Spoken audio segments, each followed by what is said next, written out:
Hello student, तो कैसे हो आप सब। आई होप अच्छे होंगे। आपका हमारे इस यूट्यूब चैनल पर स्वागत है। तो हम पढ़ रहे हैं electrophilic and free radical addition, electrons नहीं व मुक्त मूलक योग ऑफ एल्कीन, यानी एल्कीनों के अंदर किस प्रकार इलेक्ट्रॉन्स नहीं योग करता है या किस प्रकार मुक्त मूलक का योग होता है एल्कीनों पर, इसके बारे में हम पढ़ रहे हैं। तो हमने इलेक्ट्रॉन्स नहीं का मुक्त एल्कीन पर किस प्रकार से योग होता है वो हमने पढ़ लिया है। आज हम पढ़ेंगे कि एल्कीन पर मुक्त मूलक का योग किस प्रकार से होता है। तो आज का ये जो क्लास है वो एल्कीनों पर मुक्त मूलक योग किस प्रकार से एल्कीन पर होता है उसके बारे में हम पढ़ेंगे। तो लेट हम अपने टॉपिक को स्टार्ट करते हैं।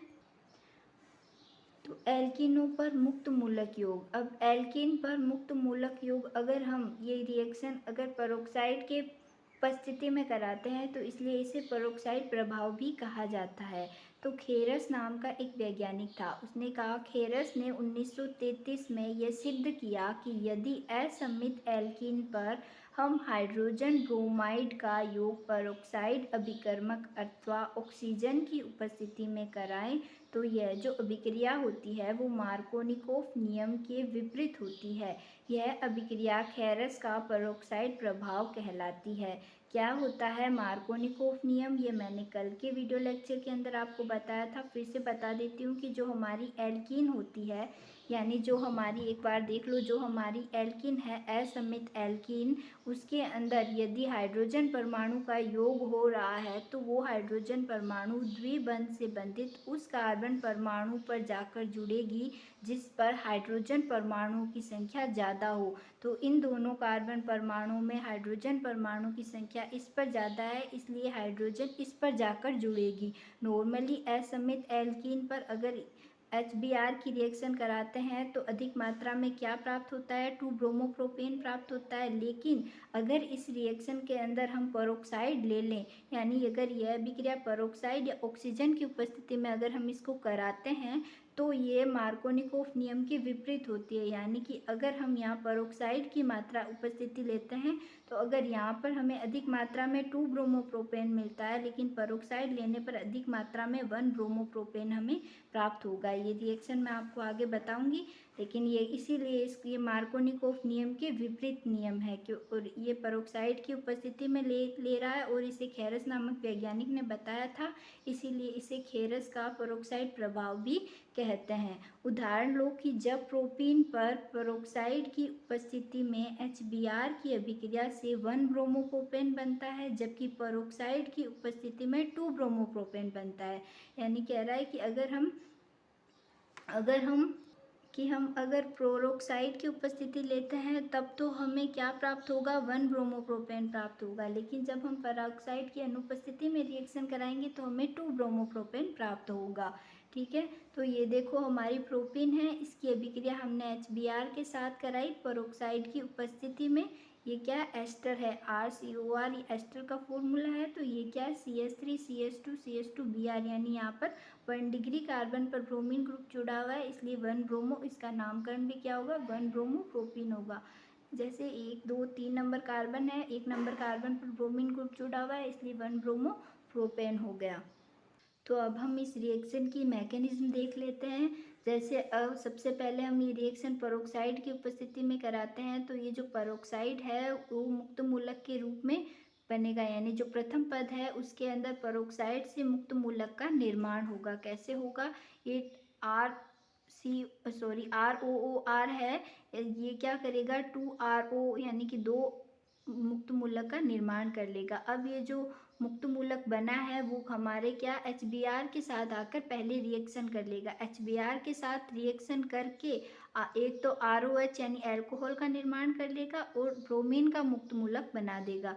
यानी कि प्रथम पद के अंदर क्या होगा, पेरोक्साइड पहले खुद मुक्त मूलक में कन्वर्ट होगा, फिर ये जो मुक्त मूलक होगा वो HBr से रिएक्शन करेगा और HBr से रिएक्शन करके हमें ब्रोमीन का मुक्त मूलक का निर्माण करेगा। कहने की मतलब है कि जो प्रथम पद है उसके अंदर हमें क्या प्राप्त होगा, हैलाइड का मुक्त मूलक प्राप्त होता है। फिर जो सेकंड पद है, यानी सेकंड द्वितीय पद के अंदर जो ब्रोमीन का जो मुक्त मूलक है, हैलाइड का जो मुक्त मूलक है, वो एल्कीन के साथ रिएक्शन करता है। अब ये जो ब्रोमीन का मुक्त मूलक है ये एल्कीन के साथ रिएक्शन करता है, तो दो प्रकार के कंपाउंड बन सकते हैं, 2 प्रकार के प्रोडक्ट बनने की संभावना होती है। तो प्रथम पद में यदि ये जो ब्रोमीन है वो द्विबंध से बंधित कार्बन परमाणु अगर इस कार्बन परमाणु पर आकर जुड़ेगा तो हमें 2 डिग्री मुक्त मूलक प्राप्त होगा, और अगर इस कार्बन पर जुड़ेगा तो हमें 1 डिग्री मुक्त मूलक प्राप्त होगा। जैसे मान लो अगर ये ब्रोमीन इस कार्बन पर आकर जुड़ रहा है, इस कार्बन पर आकर जुड़ रहा है, तो यहाँ पर क्या होगा, जैसे ये सिग्मा बॉन्ड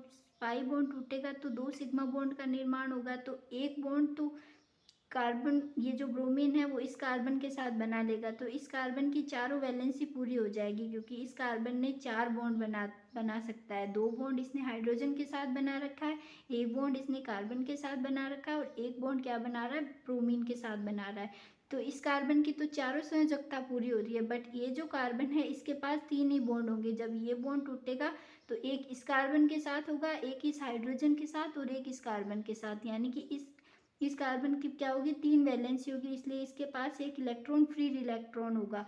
और ये क्या होगा, 2 नंबर कार्बन पर है, इसलिए ये जो फ्री इलेक्ट्रॉन है इसलिए इसे 2 डिग्री मुक्त मूलक कहा गया है। ठीक है, अब 2 डिग्री मुक्त मूलक होता है वो ज़्यादा स्टेबल होता है, ये मैंने आपको बहुत बार बता दिया है कि मुक्त मूलक हो, कार्बोनाइन हो, इनकी क्रियाशीलता का या इनकी स्थायित्व का क्रम 3 डिग्री, 2 डिग्री और 1 डिग्री होता है। ठीक है, तो यहाँ पर 2 डिग्री मुक्त मूलक ज़्यादा स्टेबल होता है। और अगर ये जो ब्रोमीन है वो इस कार्बन पर आकर जुड़ता है, तो अगर इस कार्बन पर आकर जुड़ेगा तो इस बार इस कार्बन की चारों संयोजकताएं पूरी हो जाएगी, और इस कार्बन पर एक फ्री इलेक्ट्रॉन रहेगा, तो यहाँ पर 1 डिग्री मुक्त मूलक का निर्माण होगा। अब यहाँ देखो ये ब्रोमीन इस कार्बन पर आकर जुड़ा है, तो यहाँ 1 डिग्री मुक्त मूलक का निर्माण हुआ है। ये क्या होता है, कम स्टेबल होता है इसकी कंपेरिजन में। अब देखो ये जो 2 डिग्री मुक्त मूलक है ये ज़्यादा स्टेबल है, तो इसका जो कंपाउंड बनेगा वो भी ज़्यादा मात्रा में बनेगा। अब ये जो हमारा 2 डिग्री मुक्त मूलक प्राप्त हुआ है इसकी अभिक्रिया हम HBr के साथ कराएंगे, यानी कि जो हम अभिकारक ले रहे हैं उनके अंदर HBr था, तो ये अब इस HBr के साथ रिएक्शन होगी। जब ये HBr के साथ रिएक्शन करेगा तो 1 ब्रोमोप्रोपेन का निर्माण करेगा, और ये HBr के साथ रिएक्शन करेगा तो 2 ब्रोमोप्रोपेन का निर्माण करेगा। तो अब क्या होगा, ये HBr है ये H प्लस के अंदर टूटेगा और Br माइनस के अंदर टूटेगा, तो ये जो हाइड्रोजन है वो इस मुक्त मूलक के साथ आकर के रिएक्शन कर लेगा, क्योंकि ये जो कार्बन है इसके पास इसकी चारों संयोजकताएं पूरी नहीं है, इसकी सिर्फ 3 संयोजकताएं पूरी है, एक बॉन्ड की इसके पास कमी है, एक फ्री इलेक्ट्रॉन इसके पास उपस्थित है।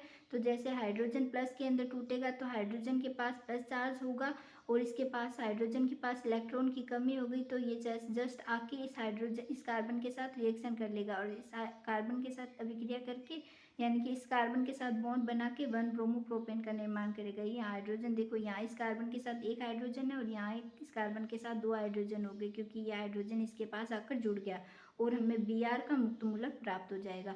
यहाँ क्या होगा कि जो 2 ब्रोमोप्रोपेन है इसके अंदर क्या होगा, यह जो हाइड्रोजन है वो इस कार्बन के साथ आकर जुड़ेगा, इस कार्बन के साथ आकर जुड़ा तो यहाँ CH3 का निर्माण हो गया, और ये जो Br का मुक्त मूलक हमें प्राप्त होगा, ये जो Br है इसका मुक्त मूलक हमें प्राप्त हो जाएगा।